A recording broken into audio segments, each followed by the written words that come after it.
Alright, pattern sideway antara pattern yang agak membosankan sebab nak kena tunggu confirmation, kita nak tengok mana dia nak breakout apa semua. So dalam video ni kali ni saya nak kongsikan cara yang paling mudah untuk korang trade sideway.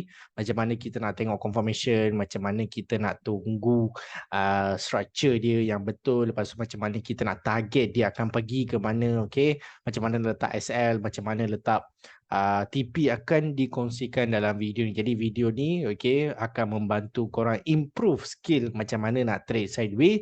So jangan lupa untuk subscribe, okay, jangan lupa untuk like video ni, okay, sharekan kepada kawan-kawan.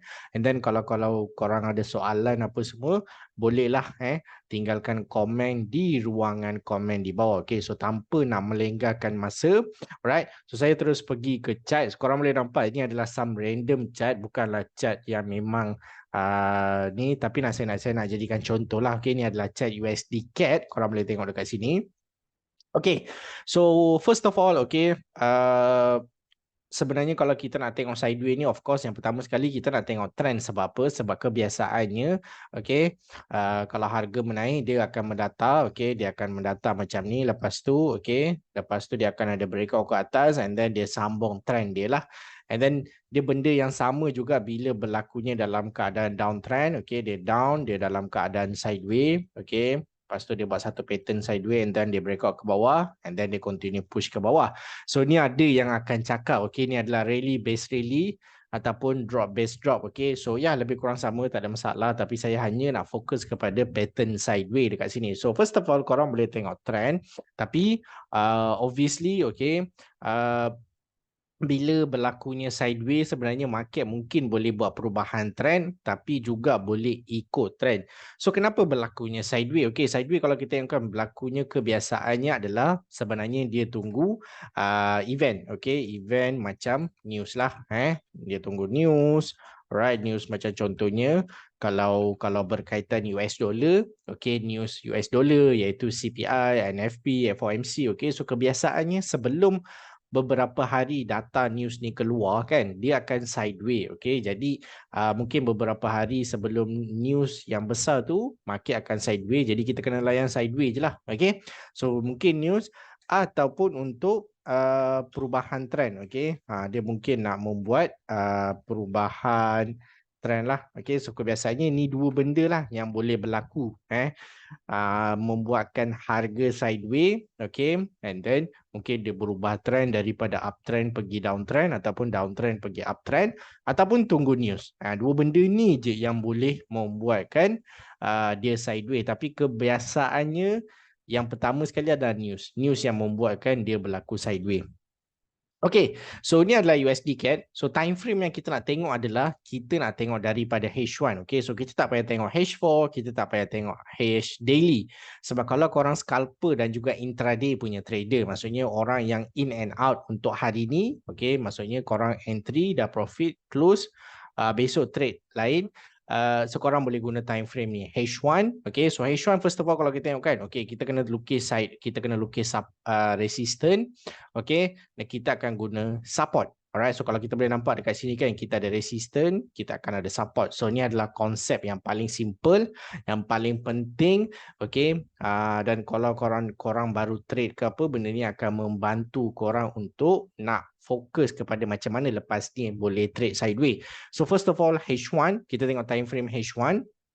And then kita letaklah, okay, kita letak resistance, okay. So akan tanya nak letak body ke, nak letak wick ke, okay, jangan risau, okay. Korang boleh letak body, pastikan dekat body lah, maksudnya atas sikit daripada body. So ini adalah time frame H1.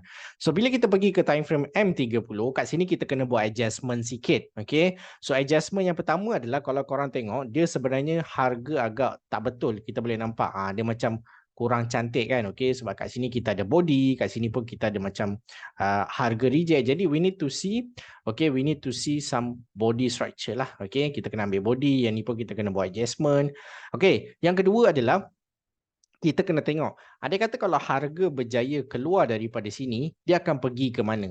Kita kena tengok benda tu juga, sebab kita dah kena tahu kalau harga berjaya keluar daripada pattern ni, dia akan ke mana. So macam mana kita nak tahu? Benda paling simple kita buat adalah kita tengok di sebelah kiri, okay, menggunakan time frame M30. Okay, so ni adalah zone resistance yang kita sekarang. So kita boleh nampak, kita boleh nampak dia kata kalau harga breakout, dia sebenarnya boleh buat fake out. Sebab apa? Sebab kat sini kita boleh nampak dia ada satu kawasan yang sideways sebelum ni. Jadi kalau harga breakout, dia sebenarnya boleh buat fake out and then continue push ke bawah. Jadi untuk mengelakkan benda ni berlaku, untuk kita dapatkan confirmation yang kurang tepat, kita kena drag harga resistance kat sini pergi ke atas sini. Di mana kalau kita tengok di back testing, kita boleh nampak, okay, kat sini kita ada resistance, kita ada resistance, kita ada resistance, kita ada resistance. Jadi kalau harga berjaya break dan close atas kawasan sini, kita boleh target harga akan pergi ke structure di sebelah kiri ni, okay, lebih kurang kat sini. Okey, lebih kurang kat sini. Okey, kenapa saya tak ambil structure sini? Structure sini sebab ini adalah keadaan yang paling fresh. Okey, sebelum dia dekat sini, sebelum harga uh, sebelum harga kalau kita tengok kat sini, okey, harga ni adalah sebelum dan ini adalah keadaan yang paling fresh. So sebab tu saya ambil zone dekat sini. Obviously kita boleh ambil zone di sini juga. Tak ada masalah, tapi saya nak ambil zone yang dekat situ. Memang itulah zone yang akan saya ambil. Okey, so korang boleh tengok dekat sini kita dah draw resistance tadi dekat bawah, tapi bila kita backtest menggunakan M30, kita boleh nampak dekat sini kita ada kawasan yang kurang cantik. Okey, not clean candle to the left. So once kita dapat break above kawasan sini, kita akan ada clean traffic lebih kurang dalam 37 pip. Well enough. Cukup cantik untuk kita nak trade. So kalau kita kat sini kita boleh nampak, kan? Kenapa dekat sini harga sepatutnya kat sini kan? Itulah bila kita backtest, kita boleh nampak yang kawasan situ sebenarnya ada kawasan resistance. So ini juga akan membuatkan lebih ramai yang leka sebenarnya, okay? Dia terlalu fokus kepada dekat sini. Dia terlalu fokus dekat sini. Okay? Dan bila harga breakout, dia terus ada entry. Lepas tu kita boleh nampak berlakunya fake out. Kan? So benda-benda ni sebenarnya berlaku disebabkan isu ni lah, kelekaan datang daripada kita di mana di sebelah kiri ni kalau kita tak perasan benda-benda yang ada. Contohnya macam kita ada resistance yang paling dia kena break, lepas tu baru kita ada clean structure. Okay? So benda yang sama kita akan buat untuk kalau dia breakout ke bawah. Sebab kalau kat sini kita dah plot support kan, tapi kita boleh nampak yang kat bawah sini kita tak ada clean candle. Okay? Kat sini kita boleh nampak tak ada clean candle di mana harga sebenarnya bila dia cuba pecah ke bawah, kawasan di sebelah kiri ni dia boleh jadi kawasan yang dia reject balik. Dia reject and then dia continue push up. So boleh berlaku fake out dekat sini. Okay. Itu sebab kalau ada kawasan yang macam ni, saya lebih suka untuk drag kawasan support all the way ke bawah sini. Okay. So daripada sini tadi, saya drag pergi ke bawah sebab apa? Sebab kawasan sini bukanlah kawasan yang clean untuk kita sell sebab dia boleh berlaku rejection. Okay? Sebab banyak sangat perhentian dekat sini kan, dia tak clean. So kalau kita drag ke bawah sini, kita boleh nampak ni adalah pergerakan yang clean di mana mungkin kita boleh ambil target kawasan sini, dekat sini ataupun bawah sini. So tak ada masalah lah sebab once price dah bergerak, okay, saya akan lock profit ataupun letak break even. So bagi saya akan target pergi ke kawasan support sinilah. So mungkin boleh drag ke atas juga, tak ada masalah. Okay, so kita dah plot support kita dah plot resistance kita dekat time frame H1. Dekat M30 kita membuat adjustment dan kita cari TP. Kita cari kat mana harga boleh pergi andai kata kalau dia breakout. Okay, so ni kita boleh nampak yang first kita tengok H1 support resistance, lepas tu kita scale down pergi ke time frame M30. Kita membuat adjustment sebab pentingnya adjustment tu untuk kita dapatkan clear picture. Clear picture sebab kalau kita tak tengok tadi sebenarnya kita akan bergantung dekat sini. Kita akan gantung sini sedangkan kita lupa kawasan-kawasan ni semua. So kawasan-kawasan ni kita kena tengok dekat M30 lah. Sebab itu bagi saya time frame yang paling cantik. Okay.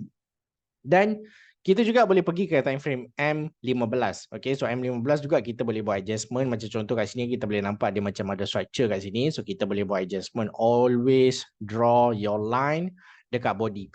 Okay, so sekarang ni kita tunggu sideway. Sideway ni tunggu di pecah. So sideway ni kalau kita ukurkan dia lebih kurang dalam 85 pips. Okey, so kebiasaannya bila dia sideways dia besar, 80 pips tu sideways dia besar. Okey, mendata tu besar. Jadi mungkin dia tengah tunggu news. Mungkin dia tengah tunggu news, mungkin dia tunggu buyers ataupun sellers, okey, untuk pecah siapa nak menang kat sini. Adakah buyers nak menang ataupun adakah sellers nak menang. So kat sini kita memerlukan kesabaran, tahap kesabaran yang tinggi, kan?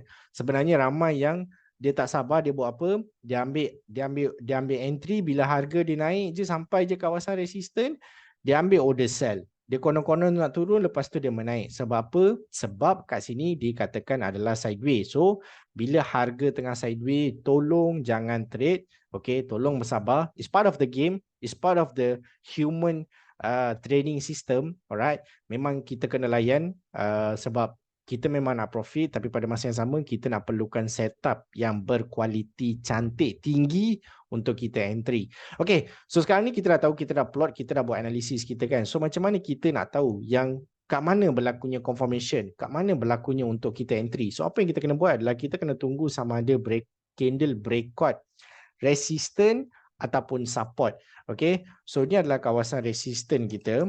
Kita kena marking dia.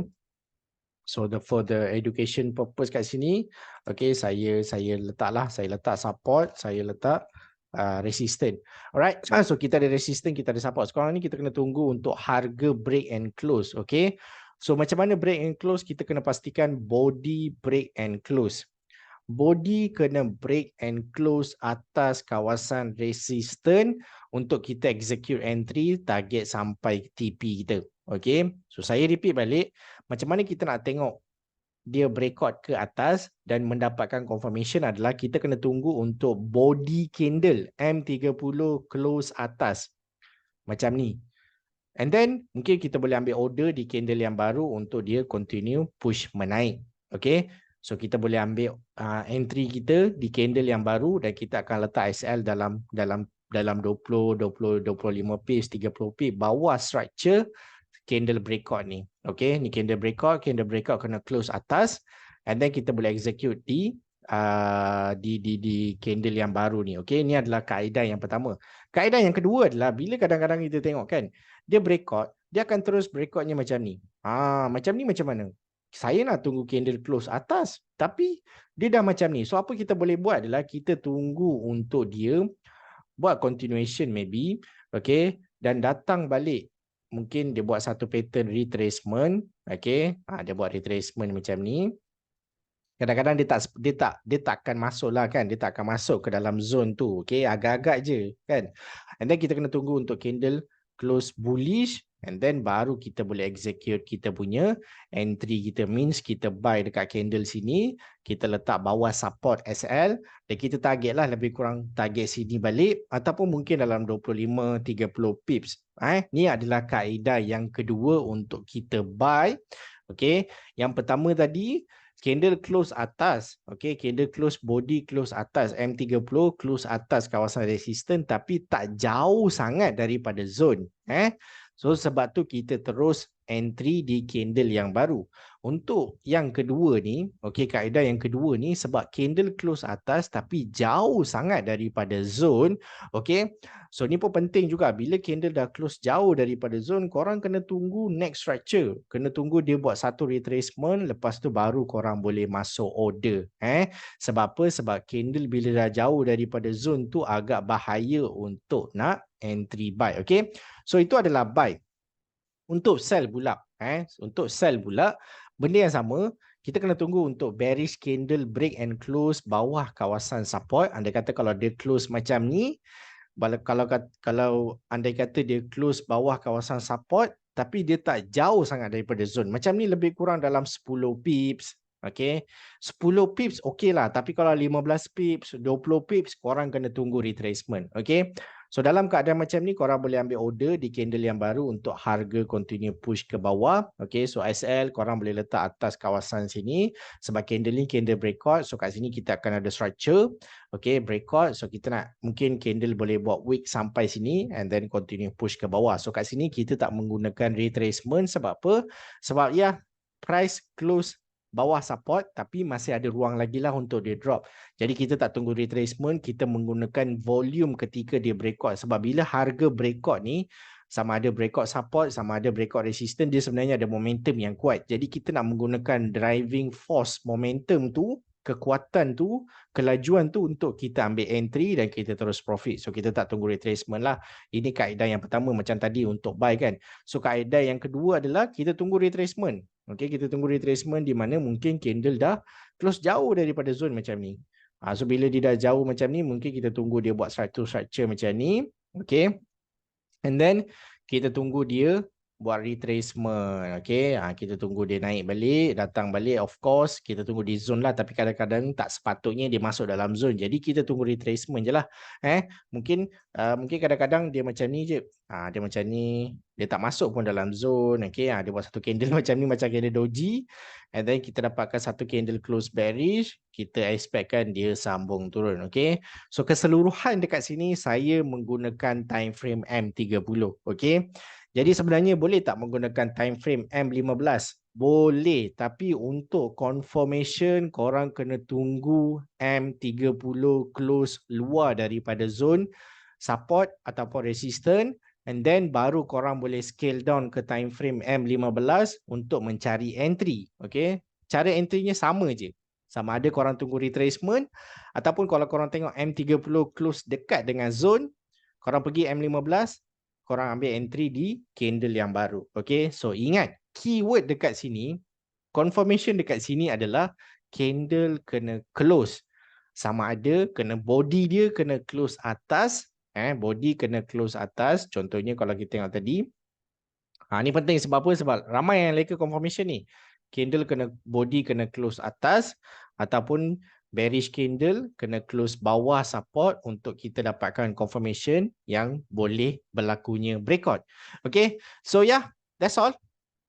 And then kita execute entry, kita profit, kita letak SL, tapi kena letak SL sebab kadang-kala benda ni boleh berlaku di mana kita dah macam ada breakout, lepas tu dia masuk balik ke dalam zone, dia bagi satu fake out and then dia continue push menaik. Okay, tapi benda ni rare sikit lah berlaku, dia tak akan berlaku selalu, tapi kadang-kadang okay, macam boleh katakan satu nisbah 10 kali boleh berlaku. Okay, boleh berlaku. Tapi that's why kita letak SL untuk kita nak protect daripada kena loss yang besar. Okay, so that's why kita always tunggu candle close atas zone ataupun bawah zone untuk kita sell.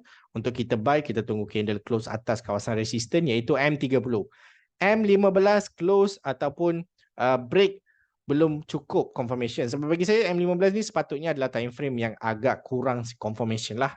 M30 adalah antara confirmation yang terbaik.